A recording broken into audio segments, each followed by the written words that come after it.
Hey, Michael, it's good to see you. Thank you so much for joining me on Zoom today. I really appreciate your presence and time this morning, at least my time. I know your time's a little different in Germany. It certainly is. We're in early evening here. Yeah, we had a little bit of a time zone mix up in the schedule, but I'm so grateful for your presence here today. So I typed up a little bit of topics ahead of time for us to talk about, and I'd just like to go through some of this stuff here with you. I really appreciate the depth of knowledge that you offer to the Reiki community so openly. And so let's just get to it. Your background is you're senior to the lineage to me in the Hirai branch. Yeah.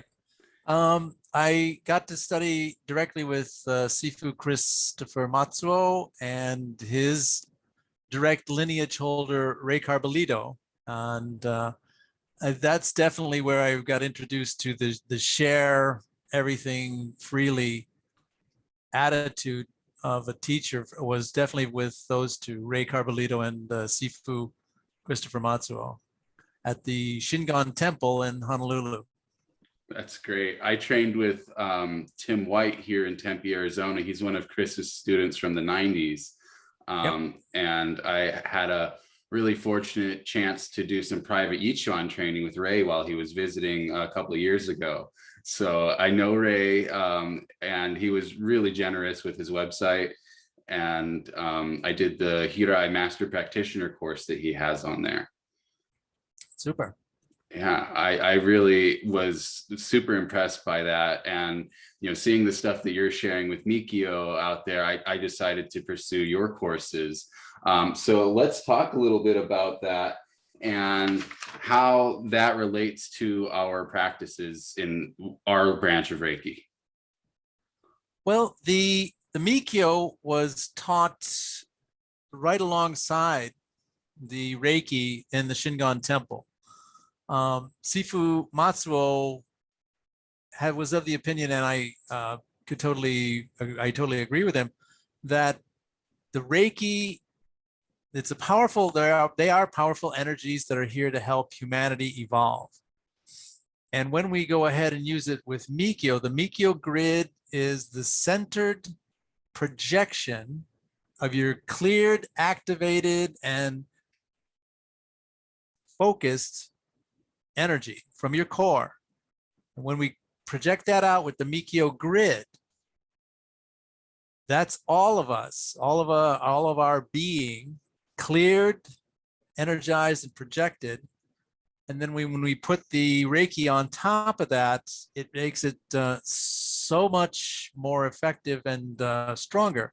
It makes it, makes it more personal. You have made it more personal with the Mikyo. And that was, I agree with Sifu Matsuo that the Mikyo and the Reiki going together, it's like peanut butter and bread. They're just made for each other. Right, right. You know, I really have come to appreciate this practice in the last few years, and knowing that I have a structure I can always rely on for my practice. You know, if I feel like, you know, what am I going to work on today? Well, you know, I could always just rely on Mikio and get those 9 cuts in. Yeah. One thing that I wanted to bring up was Kujikiri in a wider esoteric context of Japanese Buddhism.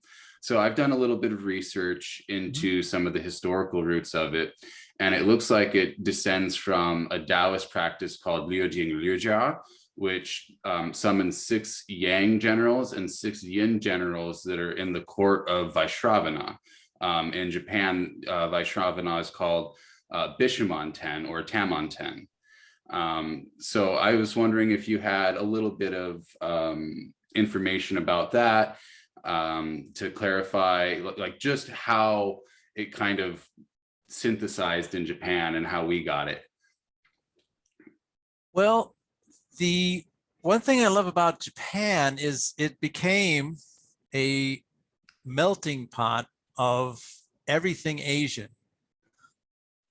The roots of the Mikyo go all the way back to Tibet.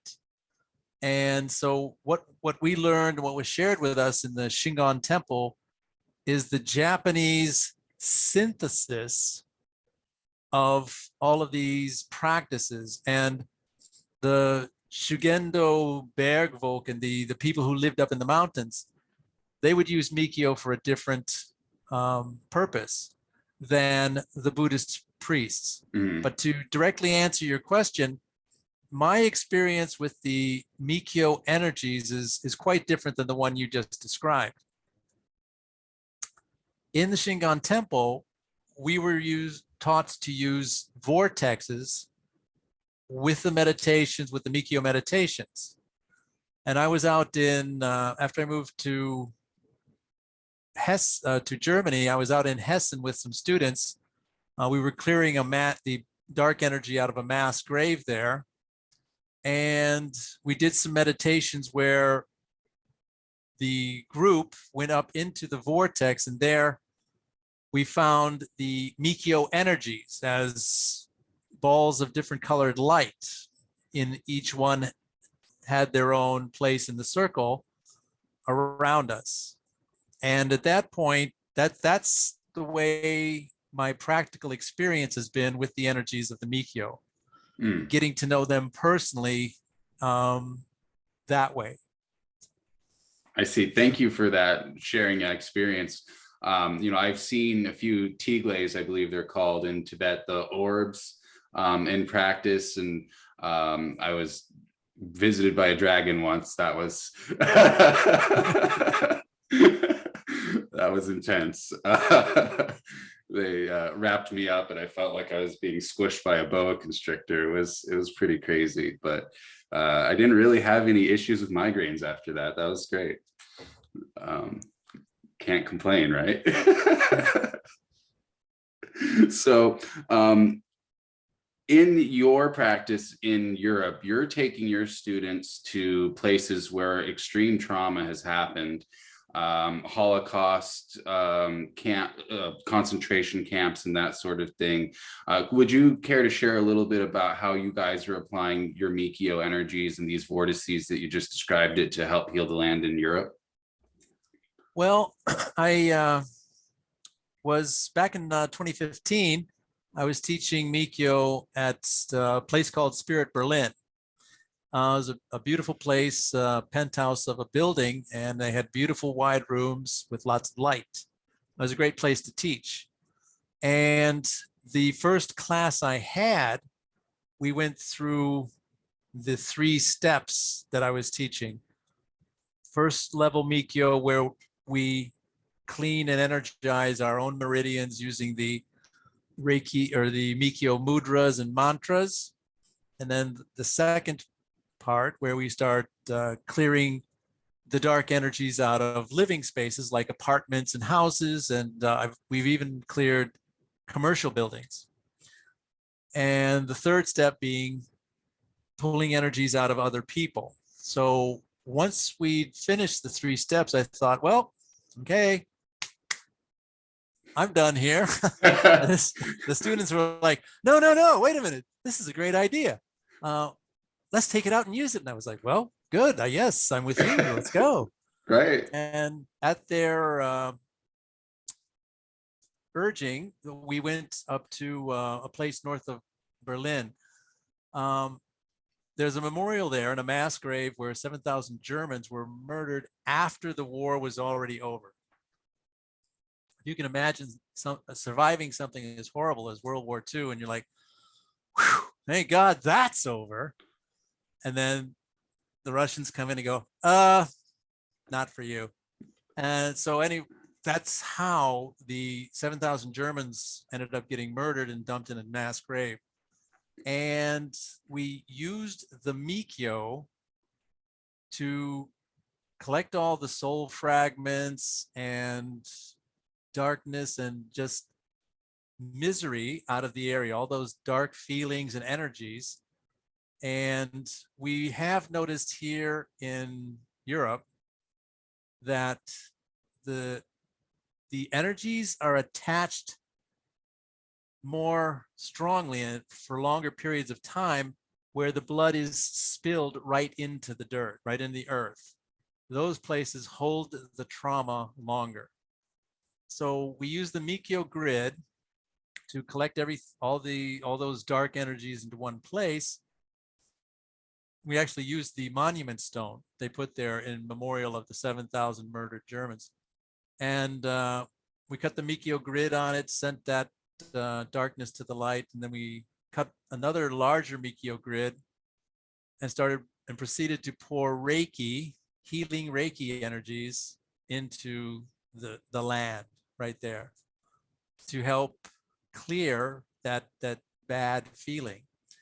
And I found it particularly interesting.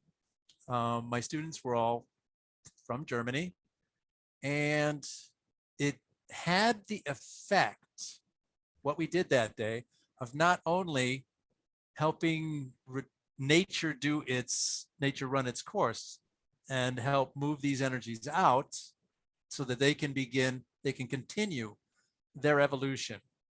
When that dark energy is stuck here, it does influence the people around it.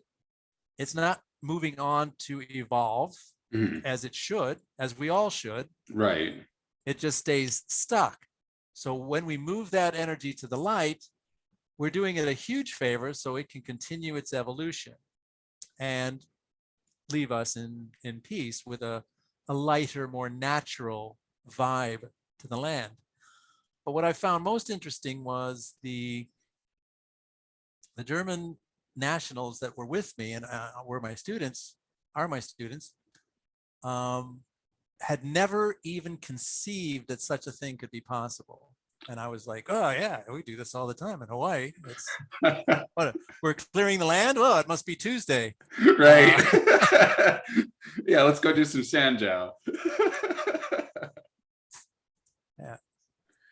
Yeah, so that is one thing I did want to bring up was Reiki in the United States has a lot of different influences. And so our line is very rich with Chinese alchemical practices like Qigong, Baguazhang, the martial art, as well as Mikio and other influences. So for the most part here in the United States, people have learned from one student or another of Takata Hawayo. Would you like to expound on that a little bit? I would. I have a huge amount of respect for Takata Sensei. She went to go get healed in Japan, and I would imagine that Usui Sensei and Hayashi Sensei, they were pretty evolved Japanese men, I would guess. I'm old, but I'm not old enough to have known them. But I would guess they were pretty evolved. But even given that, I wouldn't say it was a misogynistic attitude, but women were just seen as, is she really worthy to carry on the tradition? I'm not sure. I think it must have been very difficult for her. In some accounts that I read, she just kept trying and yes, please, would you give me the teachings so I could pass it on? And she was persistent, and I respect that. And she got the teachings passed on to her, and she was, I think, the one who began with structuring it. So the raw energies are nature energies. They're part of our natural universe. And then humans are like, well, to help humans get their brain around this, maybe we need to structure it. And I appreciate her structuring. But I would also encourage students of Reiki to know that these energies, I don't want anyone to take it the wrong way if I say they're like house pets, but they will come if you call. And they love to be with you, and they love to play with you. So don't ever lose that. You can keep the structure, but keep the playfulness, keep the yes. We want to be here to help your patients overcome their issues. They want us to evolve. Yes, I have noticed that, the energies will bring what it is you need. One of my my only level 3 student right now.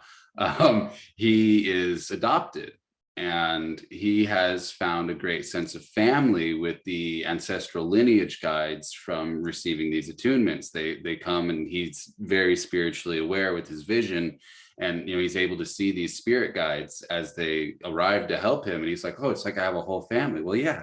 That's what a lineage is. Yes, you do. Yes, you do. So I don't want anyone to take it the wrong way by saying they might be like house pets, but they are friendly, they love you, and they will come when you call. But getting back to Takata sensei, I have a lot of respect for her. Being a woman leading in bringing this healing to Hawaii and to the world, to the US. I have a lot of respect for her for that. I do too. I can only imagine the challenges that she faced as a Japanese woman after World War II, trying to provide an alternative wellness practice to Americans. that must have been such an incredible challenge. I cannot blame her for trying to present some of this information in a way that these people can grasp more readily. I don't know about you, but I didn't really have any knowledge of Reiki before I started class. So I came into it completely ignorant. I can't imagine, somebody in 1950 coming to learn Reiki, like that must have been a challenge for her to gain students. Well, I agree. Yeah, it must have been. And she persevered and she succeeded. And she was one of the people who gave attunements to Christopher Sifu Matsuo. He also got attunements from Mitsuoka Sensei. So Chris was and remains a dedicated pursuer of the pure truth. And that's one of the many reasons I respect and value and treasure the time I was able to spend studying with him. Yeah, Chris is really a scholar of all of this stuff. Years ago, when I was studying Chen style Tai Chi, I had a friend that was doing distance work with Chris's material for Baguazhang. And, he's just in love with Chris as a person, and, how much he received benefit from the practices. And one of the things that I've found time and again is these things that Chris just kind of throws out there offhand, like these little nuggets of gold, just little bits of information like, oh, I'm gonna go Google that now. And, next thing, I'm trying to research this whole branch of Reijutsu called Jōrei, so that's something I wanted to mention a moment ago with Takata Hawayo. There were a few of her students that were related to her, like Phyllis Furamoto and Irish Kuro, who, pursued things like Jōrei. Also, the Jikiden branch of Reiki from Yamaguchi Chiyoko. It's said that Yamaguchi Chiyoko studied Jōrei as well. So I feel like there's a lot of interplay between these two arts of energy healing, and even the great bright light symbol Daikomyo is pretty much the same between the two. So I was wondering if you had anything to add. In studying the different types of Reiki, it did occur to me, and I did notice that the energies on many of them are so similar. When I was learning Hawaiian chant from Kumu Alva, she taught us this technique of chanting into mango trees. And from this technique of chanting into mango trees, the first time you chant in, you inhale the chant back. And the first time you get this really grounded feeling, like, wow, my roots are just down in the earth. I'm so grounded. And the next chant in, inhale it back. And then you feel like so upright, like the tree. And then you chant the third time and you feel this waving in the breeze feeling that the branches have as the breeze blows in Hawaii.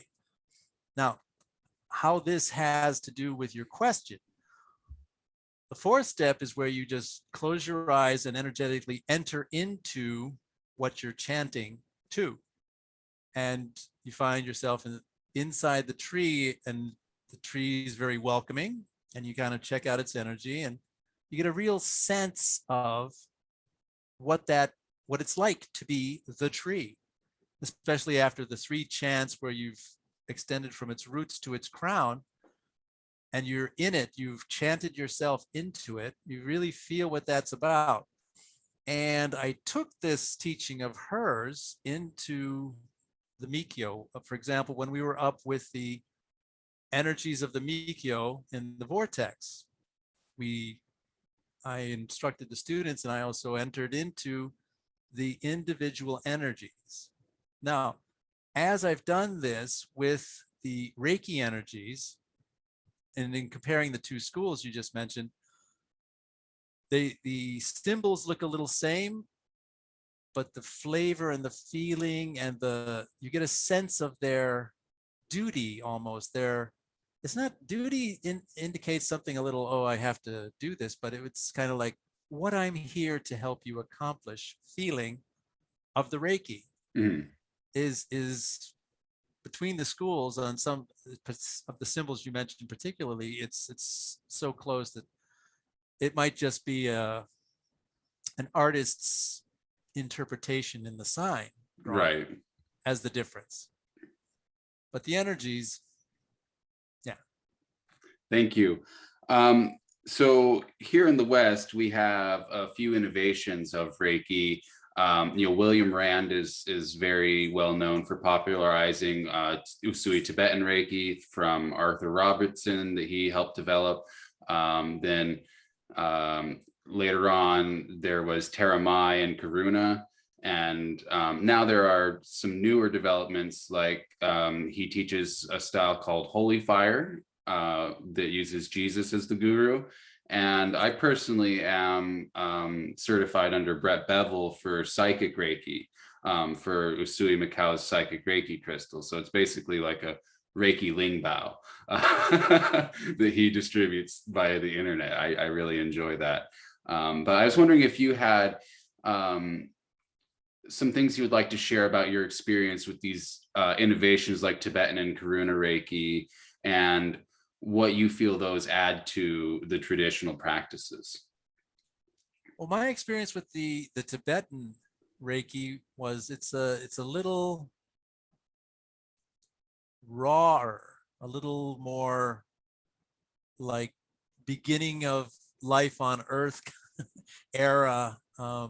So primordial, sort of. A little primordial. Thank you. Okay. That's the word I was looking for. Yeah, a little primordial. The Usui, what the energies he encountered in his visit to the Mikio temple on was it Mount Kurama? They're a lighter, more like they were from higher up on the mountain, or they have a little higher, a little finer feel to them, to me, than the Tibetan Reiki. The Tibetan Reiki is a little more. If you want to compare, the Usui Reiki would be more like Bagua, nice fluid motions, spinning and turning, and the Tibetan's more like Tsingy, more direct. That's how it seems to me. Right. I like that analogy. I'm actually a Shingi guy that got into Bagua, so perfectly suited. You right. are perfectly suited. I love Shingi Chan as a practice, and I teach Neigong from Shingi. Actually, I'm about to do that in a little while this morning for my students at the local park. Here, I got into the Dragon Gate Sanctuary Baguazhang through another Baguazhang school, and my elder Gongfu brother had gone to learn from Chris and Ray in Hawaii, and I got a chance to learn from Tim White when he opened up some teachings, and that was really incredible Neigong. I still basically do the same martial arts side of the other style, but I've tried to integrate as much as I can of the Dragon Gate Sanctuary physical practices. So that was one thing I wanted to bring up, was Hidetoshi Mitsuoka is a really talented martial artist, and he preserves a number of practices. I mean, wow. Yes, he is. Yes, he is. And could you describe some of your experiences with Hide and training with him? Yes, actually I can. Ray used to tease me because I was always taking notes, and he goes, yeah, just get it in your muscle memory. Just forget the notes. But I was always taking notes. I was always behind the camera. And one day I was behind the camera, and Hide Sensei had just finished like about a 20-minute cloud hands exercise. And he goes, okay, now we're going to do the other side. And we did the other side for about another 15, 20 minutes. And one of the students goes, what, Sensei, what's the point of cloud hands? And I was behind the camera and I went, why don't you show him? Why don't you show him? And Hide goes, yeah, okay, coming up here, Butch.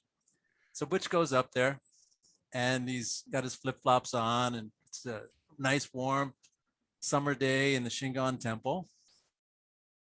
And Hide says, okay, I'm going to show you what the benefit of the cloud hands are. Now, you two, yes, get up there and you catch him. And there he goes, no, a little further back. And we're like, come on. And he goes, okay, now, are you ready, Butch? Butch goes, ready for what? And he did his Bruce Lee 1 inch. He just dropped his palms like that. And because he had just spent half an hour pulling the energy up from the earth, he just went bap. And the two people that were supposed to catch him just went as he went between them. And he says, I told you to catch him. And Chris directed a couple of the Reiki masters we had in class over to make sure he was all right. He was fine. And his flip-flops stayed in the same place. So he got blasted right out of his flip-flops. And that was Hide Sensei. Yeah, Hide Mitsuoka Sensei. Another time, I got my first Reiki transmission from him, and I think he had spent the morning doing his private practice, and then he came in to give us all transmissions. And Matt, that was so strong that all I could do for like the next half hour was just sit in a corner in the temple and just let it process in. And I was weeping, and it was just like clearing everything out. And it was one of the most powerful spiritual experiences of my time there at the Shingon Temple. And so his transmissions were very much the real deal. And later in life, when I moved to Japan for a couple of years, and I told Chris before I went, hey, I think I'll just drop in and go see Hide Mitsuoka Sensei. And he goes, really? Did he invite you? And I went, no, I just think I'd drop in, I'll just drop in and say hello. He goes, you know that his dojo is kind of like the tiger's den.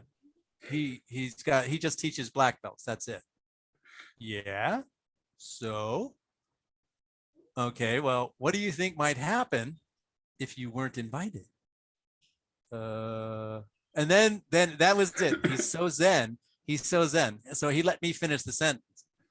Oh, his black belts might think, oh, these are the guys that you left us for a couple months that summer to go teach them Reiki and stuff. And well, let's see how good they are on the floor. Let's test their metal.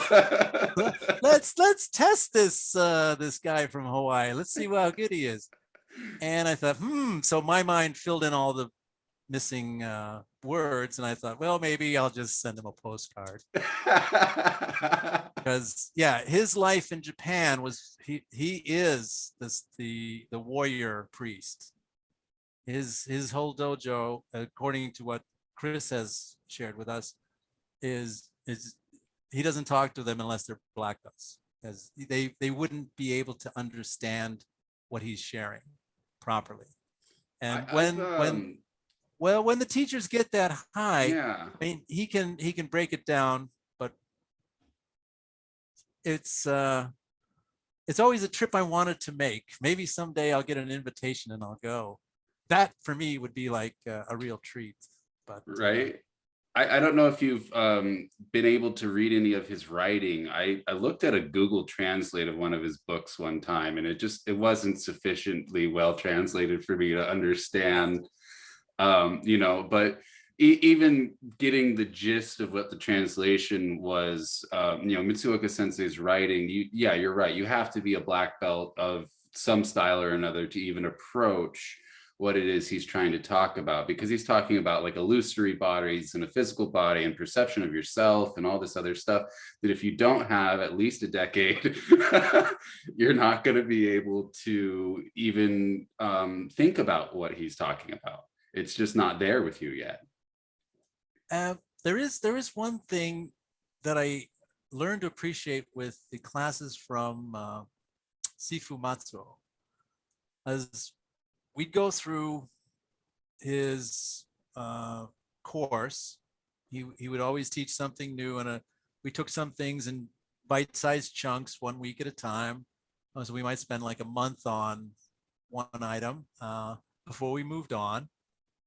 And after about, I'd say 18 months, we went back and started at the beginning.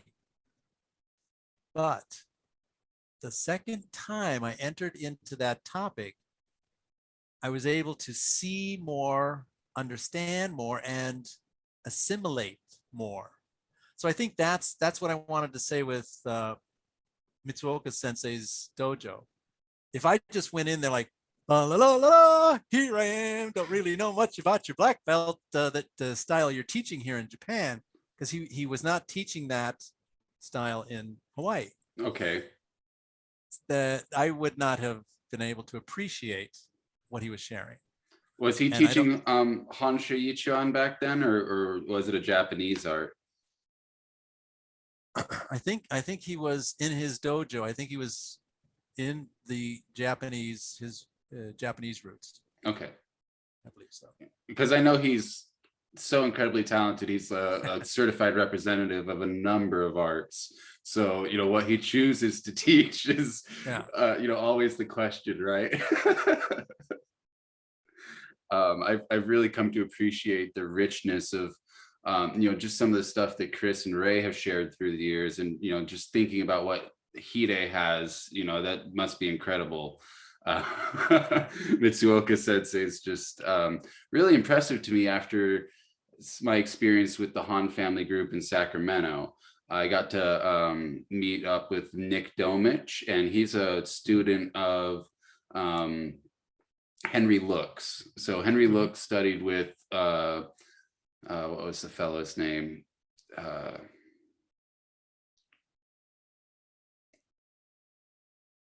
Guo Ying in San Francisco, and then he went to, I believe, Hong Kong and studied with Han Xingyuan. And so then I believe they helped Yu Pengxi come to the United States as well. So he got 3 different first-generation students of Hong Shengzai as his teacher for Yichan. So then he passed on his knowledge in Northern California. Now the Sacramento group is under Han Jingchen, who is Sensei Mitsuoka's teacher in Honshu Yichuan now. So it's been interesting seeing kind of the dichotomy of the styles, because the more modern Yichuan is much softer. It's much softer. The Han Xing Chao versus the more Han Xingwan practice. It's a completely night and day thing. I don't know if you've gotten to experience that dichotomy in the two brothers' lineage. Not personally, no. Okay. Yeah. But I find it interesting that you share. Thank you. Oh, you're welcome. You're welcome. I've been really grateful and fortunate to have met Nick Domich and, seen some of these people on the internet share what they have, and being able to see what these training materials are like on this side and that side. It's like, oh, wow. Okay. Yeah. One's just a straight bruiser and the other is like more of an energetic. So it's that Shingi versus Bagua mentality that you mentioned earlier, and it was said Han Xingguan was a mob enforcer in Shanghai, so that may well be true. I don't know. So all of this like samurai inheritance that Mitsuoka Sensei has is what enabled him to access the Hirai teachings in Shingon Temple. Is that correct? Well, I don't know exactly what his access was, but he definitely, I mean, he was teaching me things about the way that a gi is cut. As he was observing that men in Japan had forgotten how to walk. Because in the old days, when you walked, it literally brought the gi tighter around you because they were moving from their core. And that during World War II with marching, and they completely, the military lost respect for, well, not lost, let me see what I want to say here. They weren't carrying through into militarization of the Japanese man the traditions of the samurai. They kept the sword, but they lost things like the way they walk. He literally showed me one day, yeah, watch what happens with my gi. And as he walked, it was just kind of like tightening around him because of the way that he was moving from his core. And so his roots in the Japanese traditions go very deep, but I'm not really sure what his access was. Okay. In that instance you mentioned. All right, thank you for clarifying. So one of the things that I keep seeing is people don't really have a very good understanding of kind of how the Taoist alchemy side fits into Reiki, because there is that Onmyoto Taoist influence in a lot of the underlying theory. Usui Sensei focused on the three Dantians, which is straight out of Chinese alchemy. And then it's said that Hayashi Sensei is the one that brought in the 12 organ meridians and the chakras practices into the practice. So, when a lot of people get into researching, Jing, they might find something from Mantak Chia, and, they got to hold their Jing in for 100 days and, all of this other stuff. And honestly, I feel like much of this is kind of for the wrong audience, right? So if you're in a temple, that's a very appropriate practice, but if you're married, it's a different thing, right? Like, yeah, it's a different world. Yeah. And so I feel like for most of us who are lay practitioners out in the world, just regulating your habits and your diet, and then maybe an accessory exercise like Tibetan 5 rites will be more than sufficient to keep your Jing in a good place. Well, I think the benefits or easy ways to keep the Jing in place for the 5 Tibetan rites you mentioned. What I find effective is 108 sun salutations in the morning. It only takes 20 minutes. And what that's doing is it runs the energy through all the meridians, and you're getting, from males, you get a real good work on the pelvic floor. So you're massaging and expanding and contracting the internal organs, the prostate, I'm thinking in German now, I've been here so long, the Dickdarm and the Dünndarm, the large intestine and the small intestine. So it keeps everything healthy and flexed and moving and contract. It moves the blood. Something simple like that, I think, obliviates the need for enforced celibacy in a world where we're not living in a temple. We're living in the world. Right. And so that's something that we always have to keep in mind is like, what does our life actually entail? You know, I'm a dad. I don't know about you. I've got a little boy running around. You know, I can't have sharp blades. I got, you know, these nice dull practice blades.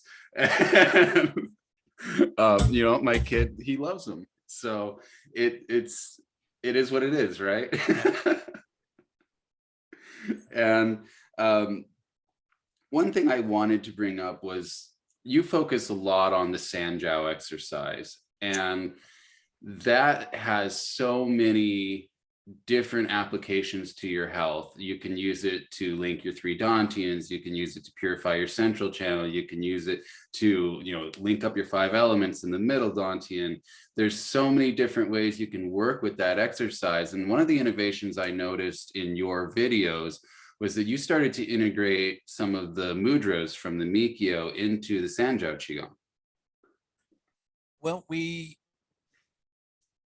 Sanjiao, when, for example, when we're going to clear the land, we start off with some Bagua circle walking, then some Sanjiao, and then we get around to cutting grids. So, but the Sanjiao, one of the very interesting thing about Sanjiao that that came to my attention during the Corona lockdowns was we don't really have a tool that you can go out and buy like a voltmeter that will give you you have an electric light somewhere, you can get the accurate reading of how many volts it's drawing or how many volts it's taking. We don't have anything accurate like that to measure your energy body yet. And when I noticed was I was doing some classes at the Gapazoe, which was like a weekend festival we had here that got shut down by the Corona pandemic. And in those sessions, I'd have everybody use a pendulum and just, there's no wrong answer. Just where's your energy right now before we get started? And let's say they had a 20 on the scale. Then we do the circle walking and we do the Sanjiao and we pull in energy. And at the end, we'd have them measure it again. And it would be at least 50% more than when they started. This was consistent. This was something anybody could do it. Everyone had a different baseline. But when they were done with Sanjiao and the energy movement of Bagua, it would always increase, at least by 50%. During the pandemic, when I didn't have classes to teach, they're like, no classes. I got into like, well, okay, well, let's see what we can do with this. And like the Reiki energies, when you call, they must come. You can dial in how much energy you're taking in. Being consistent with it, now that takes practice. So for the Sanjiao, at a certain point, I felt like the energy started teaching me how it wanted to be brought in, which I would suggest and encourage students to try on their own. There's no better teacher than your own experience. I agree with that. You know, I've been taught two different versions of Sanjiao now in person from two different lines that are related to each other for like the Xingyi side and the Bagua side. And one is just a little bit simpler than the other. You know, it was kind of like a simplification of the one that Chris and Ray teach, you know. So speaking about Bagua circle walking, the 8 energy set works on the same meridians as the Mikio mudras, correct? You can kind of use the 8 energy set for a similar function to cultivate energy in those spaces. Yes. So okay. Walking the 8 energy set, we'll run the energy through those in the same progression. That's those they complement each other very well. Now, there are some aspects of Chinese medicine that don't translate directly, like the 5 elements. I think I almost broke my brain trying to get that to fit into Mikio, and it just doesn't. And that's okay. That's okay. We have to be okay with that being okay, that it just doesn't fit. Right. But I found that you are correct, and those energies, they progress up the body, and I can feel the same meridians running as when you're doing the Kujikiri. Yeah, I started working with some of the sacred geometry visualizations when I started circle walking that you had introduced in the Udemy courses that you so generously created. Thank you. So, you know, when I'm doing the hands on water, I'll have a red cube in my root chakra and so forth. I found that to be a really interesting alchemical practice to kind of put the two together. Oh, thanks for sharing. Yeah. So speaking of really interesting alchemical practices, the Your Inner Light course, you share some toning and 3 basic circle walking postures to help you empower objects and water and that sort of thing. You know, I just wanted to share with you, when I was practicing that course, my son, who was about 2 at the time, you know, I came in the house from circle walking in the backyard, and he says, "Daddy," I was like, "What's up, bud?" He has fire, and he says not to be afraid. And he says his name is Ariel, and we can cut him. I was like, okay, tell me more about what Ariel says. Ariel says to be good. Bye. And, you know, I started looking up. The Ariel is the other side of Yaldabaoth's name. So it's Ariel Yaldabaoth. And, you know, so I started working with the letters REL instead of IAO. And I found that change has really like upped my practice. Just because that's the name that they came to tell us, right? Like I'm Ariel. They didn't say I'm Yaldabaoth. So, you know, I made a switch to the different letters. I thought, you know, that might be something you were interested in hearing.